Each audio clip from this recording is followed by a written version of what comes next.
Hello dear students, this video is meant to discuss the question answers of the last story we had read in the last video, that was the black aeroplane. So we are going to discuss all the question answers.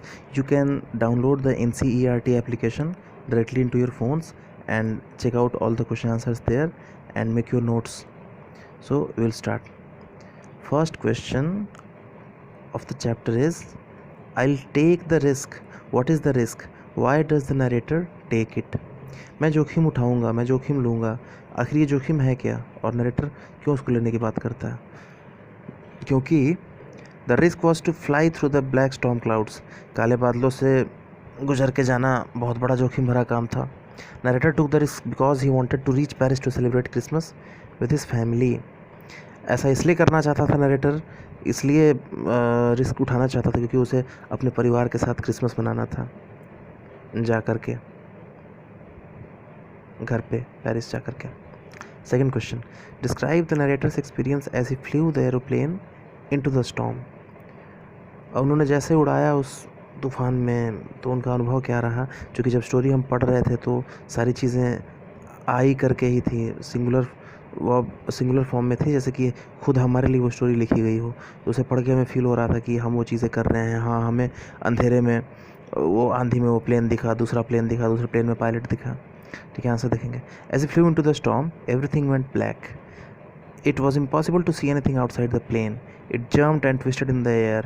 When he looked at his compass, he saw that it was turning round and round. It was dead. जब बाहर आंधी में देखा तो सब कुछ काला पड़ गया और प्लेन के बाहर देखना मुश्किल हो गया, और प्लेन जो है वो हवा में कलाबाजियाँ दिखा रहा था.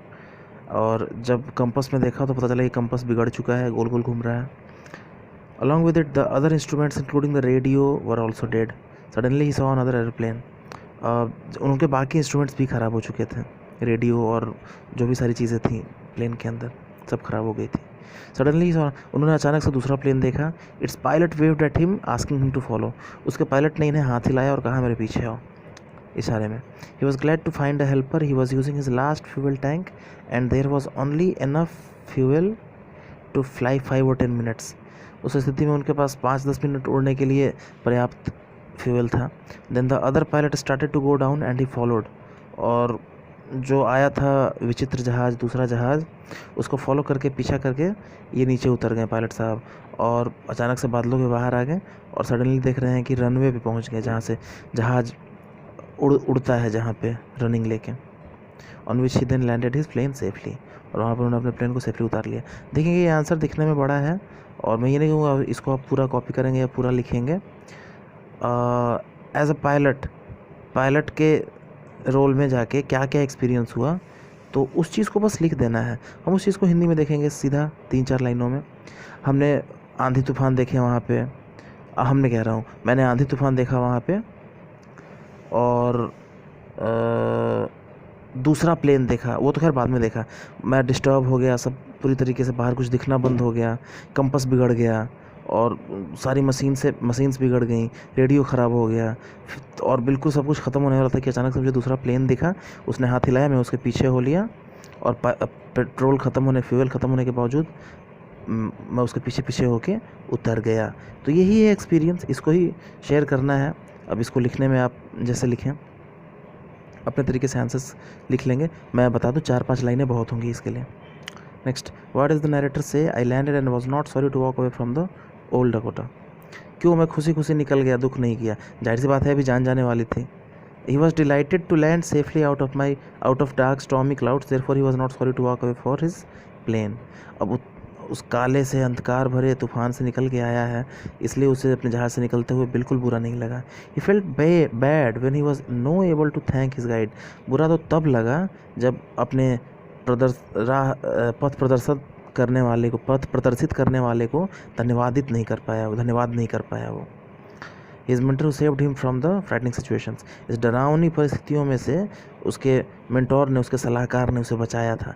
But he was so happy after landing that he didn't feel sorry for not being able to thank the guide pilot. लेकिन वो इतना खुश था लैंडिंग करने के बाद कि that he didn't feel sorry for not being able to thank the guide, कि उसे उस टाइम ख्याल नहीं आया कि थैंक यू बोला जाए या इशारे में कुछ बताया जाए। Next question, what made the women in the control centre look at narrator strangely. क्यों अजीब तरीके से देखा? तो जाहिर सी बात है, अजीब क्वेश्चन पूछेंगे तो अजीब तरीके से ही देखेगा, क्योंकि वहाँ पे तो कोई था नहीं दूसरा plane. The women in the control room was surprised when the narrator asked about the other aeroplane and its pilot. महिला तब अचंभित हुई जब पायलट ने पूछा कि दूसरा प्लेन कहाँ है, दूसरा पायलट कहाँ है, धन्यवाद बोलना चाहता हूँ। तब वो विचित्र तरीके से आई। She said that there was no airplane seen on the radar.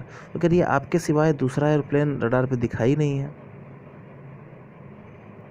Next question, who do you think help the narrator to reach safely. आपकी समझ से किसने उनको सुरक्षापूर्वक पहुंचाया? Discuss this among yourself and give reason for your answer.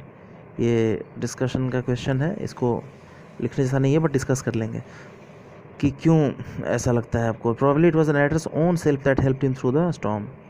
तो ये किसी का ओपिनियन हो सकता है कि वो उनकी खुद की इच्छा शक्ति से वो बचे, कोई दूसरा प्लेन था ही नहीं, और जैसा कि महिला ने बताया वहाँ पे कि रडार पे कोई दूसरा प्लेन था ही नहीं, तो हो ना हो also no other plane was flying that night, कोई प्लेन नहीं उड़ रहा था।